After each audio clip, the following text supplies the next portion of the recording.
Now checking the equivalent quadratic function. So if your question is to check the equivalent function, so which means if you're asked to check whether they are equal or not, so this is with regard to equivalent functions. Now what we have to do is remember to, so this is very important, okay, so always remember to bring the function to the standard form, so you have to change all the functions to standard form and then you compare. So compare and check whether they are equal or not. Now for example, if you have f of x is equal to 2x squared plus 4x minus 6, number 1. Number 2, you have g of x equals to 2x minus 1 x plus 3, and number 3, you have h of x equals to 2x plus 1 whole square minus 3. Now if you have to check which functions are equivalent, you need to bring into standard form. So one way is to bring into a standard form.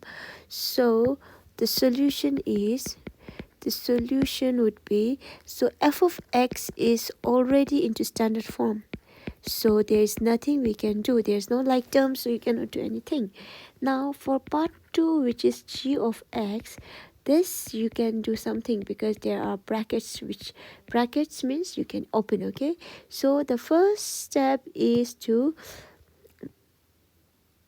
work with the first two things here, so which means the outside value gets multiplied with both the values. So look at the arrow.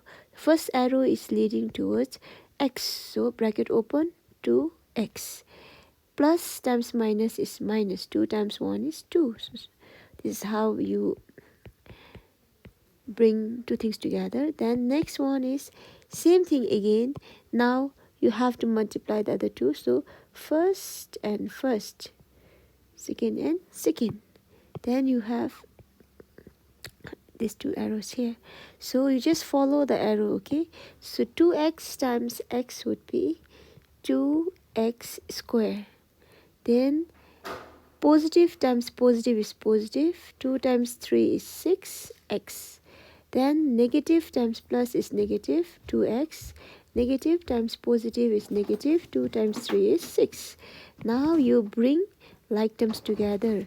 So bring like terms together. So when I say that like terms means same, okay. So which means x square, is there any x square? No, so x square will remain the same. Now when you look at these two things here, you notice that both have x variable raised to 1, x variable raised to 1. So that means these are like terms. So in front of this x you have negative 2. In front of this x you have positive 6. So 6 minus 2 is positive 4. And you need to write x. Then number minus 6. So this is g of x changed into standard form.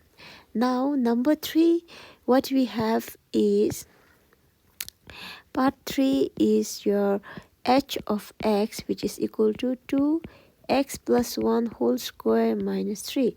Now if you have this kind, which is a vertex form, what you have to do is first you need to expand, okay. So x plus 1 whole square means x plus 1 is multiplied twice.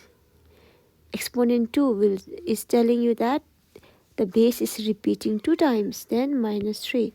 Now this actually looks same as the factor form, right? So what we have to do, so first we need to multiply two things, which is outside the bracket and the terms inside. So you have open bracket, 2 times x is 2x plus 2 times 1 is 2. Then write the other bracket values. Then next same thing, so you write down the arrows just to indicate, okay.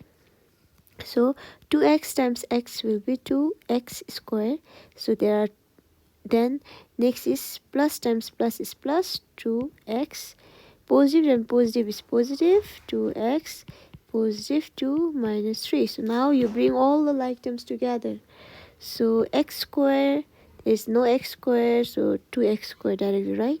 You have here a x raised to 1, x raised to 1. So in front of this you have positive 2.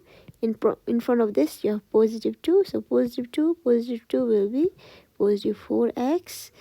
Then plus 2 minus 3 will be negative 1. So this is your h of x in your standard form. Now you compare. So when you compare here, if you noticed, you have in f of x 2x square, g of x also you have 2x square, h of x also 2x square. Then you have 4x positive, 4x positive, 4x positive.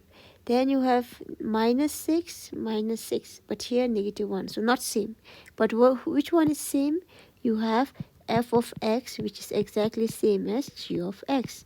So conclusion is f of x is equivalent to g of x.